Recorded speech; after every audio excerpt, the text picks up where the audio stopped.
Once again, welcome to Weekend Update with your hosts, John and Robert. And on behalf of Robert and myself, I want to welcome to you. We have no idea what we're talking about today. We're just kind of winging it, right? We are. Today is February 3rd. It's the day after Groundhog Day. It is. What happened yesterday? I have no idea. Punxsutawney Phil saw his shadow. Which means we have, 6 more weeks of winter. and I heard that there's a lot of snow that kind of goes along with that. Yeah, right here in Orlando, a lot of snow, yeah. I don't believe they consider that the kind of falls from the sky. Yeah, we're not really in the Groundhog Day zone down here. It's actually been beautiful weather. It's great. I've been very happy with it. I thought of something to talk about. Uh-oh. You're warned, folks. No, we had some new people that came to networking today. Yeah, we have a Laidback Business Builders, by the way. LaidbackBeachGroup.com. Put it right in there. And there were some new people that were new at what they did. Who was that individual that was sitting to your left that came in on the motorcycle? Jeremiah, who is very interesting because you talk about the idea of mentoring someone. This is a person that is still finding their way into what they're supposed to be doing. He has not found his niche. I don't believe he has. That's a whole lesson in itself. I teach that in networking. If you don't have a niche, just think about it. You've all been in the leads group. I know you've been there. When the guy who comes in there and he does everything, right? We remember our favorite guy. Absolutely. Don't mention his name, but you know, we're consultants for everything. We do this, we do that. We can consult everything. If they need a consultant, just come see us. They consult two consultants on consulting. We even teach you how to be a consultant. You know, if you want a consultant, we can teach your kids how to be consultants. We can hire consultants who, you know, you did not know what they did. Exactly. A few years before that, we had this guy, Will Steven, back. Will's given me permission to mention his name, but he would come in and he kind of did what Dave Martinez does. I knew he had merchant services. He said, well, I do a lot more than that, though. I also got a cycling club. He was in the bicycle. I've got, which we do promotions. I got a band, you know, so we can come do your weddings, whatever. And I've got this little business, and I hand out medical cards, you know, like discount, you know, RX cards. He had, you know, we called him the Swiss Army knife of networking. And as a result, he never got a referral because nobody really, you know, one of the things we talked about today was trust. Right? Do you trust the guy who does everything? But do you understand why they do that? And I finally understood it today, looking at the outside. It's because they're afraid to pigeonhole themselves for fear of losing business. And in the process of trying to gain everything, they actually gain nothing. Let's look at the two words you said there. They're afraid to pigeonhole themselves for fear of losing business. Yes. Those words should not be in a business owner's mentality. Okay. There's no fear, no afraid. Okay, first of all, if you're owning a business, you've got to pigeonhole yourself. You can't do everything.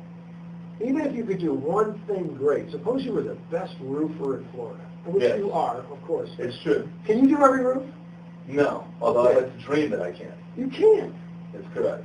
Even if you suddenly got every roof in Florida and you somehow managed to hire all of them, think of the headaches you would have managing that, the administrative nightmare that would be. Alone, yes. You can't handle 100% of the market. No one can. I know I cannot do the business of every PPO broker. First of all, what would happen to all those other PPO brokers? They turn into life insurance salesmen and make us all miserable. Okay? But you've reached a certain level of maturity where you're comfortable with that. No, I didn't. No, you got it backwards. I reached the maturity first. Then the success came. Okay? I said, I can't handle everything. I don't need every job. I'm going to turn down a job I don't want to do before I could afford to do that. How painful was that initially? It was a learning curve. We had to, How painful was well, when you take, you know, all you need to do is take one job that ends up burning you, and you had a couple recently. I have indeed. And so I gained gray hair from a single job. And so you're no longer going to accept those kind of jobs. That's very true. So you're learning. So you learn the hard way. You learn by making a mistake. I decided to learn by watching other people's mistakes. Okay. I guess the moral then for this young man is that he needs to find his spot. But it's not very easy. It's not always easy to find his spot. You have to figure out what it is you really like doing.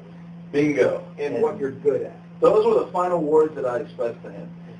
He's going through this permutation to chase money. That's why he does everything that he can do.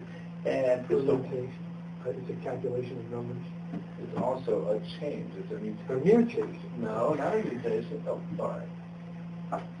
This guy reads all the sci-fi novels, too. He's supposed to be good with words.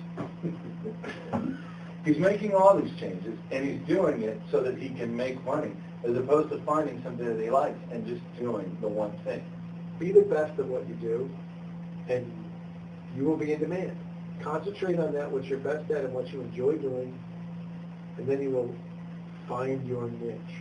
I think that's a solid moral for the day. If you're really good at what you do, and people know they can count on you, it takes you above that peddler-vendor mentality. Now you're up to consultant, trusted advisor.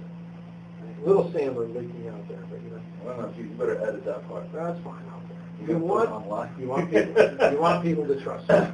You have to have them trust you and like you. And they don't trust someone who is pushy or hungry. We call it having commission breath. And I think that is the moral for the day. The moral for the day is find your niche. And be comfortable in it. And people will trust you. And you will get business. I'm not going to try to say the last word. Go ahead.